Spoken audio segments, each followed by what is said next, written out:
아이고, 자, 기사 보셨어요? 트럼프 시진핑과 관계 좋아, 중국과 잘할 수 있을 거. 다른 멘트에서는 뭐 시진핑은 훌륭한 지도자 뭐 이런 말도 또 했습니다. 트럼프 시진핑도 불황을 원치 않아 하면서 중국 달래는 모습을 볼 수가 있습니다.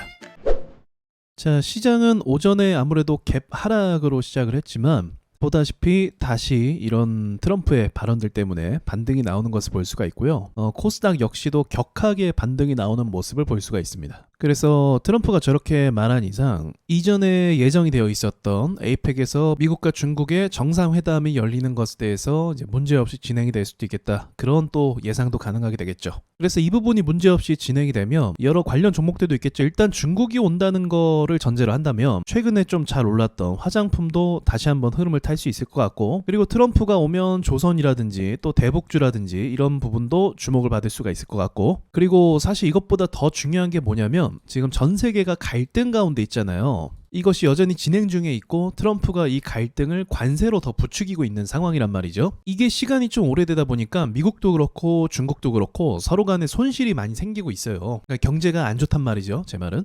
미국 같은 경우는 중국을 막 경제를 막 박살내고 이런 거보다 미국이 만드는 물건을 중국이 소비해 주기를 원합니다. 과거에는 반대였어요. 중국이 만든 물건을 미국이 소비해 주는 국가였거든요. 그런데 이제는 트럼프가 약달러를 유발하고 있죠. 달러의 가치를 내려서 무역 적자에서 벗어나고자 한단 말이죠. 그리고 미국 안에 공장들을 막 짓고 있고요. 그럼 이 물건을 누가 사줘야 될 거 아닙니까? 그게 가장 큰 나라가 중국이에요. 그래서 이건 제 이야기가 아니라 이제 트럼프는 계속적으로 중국을 소비 국가로 좀 만들고 싶어 한다는 거죠.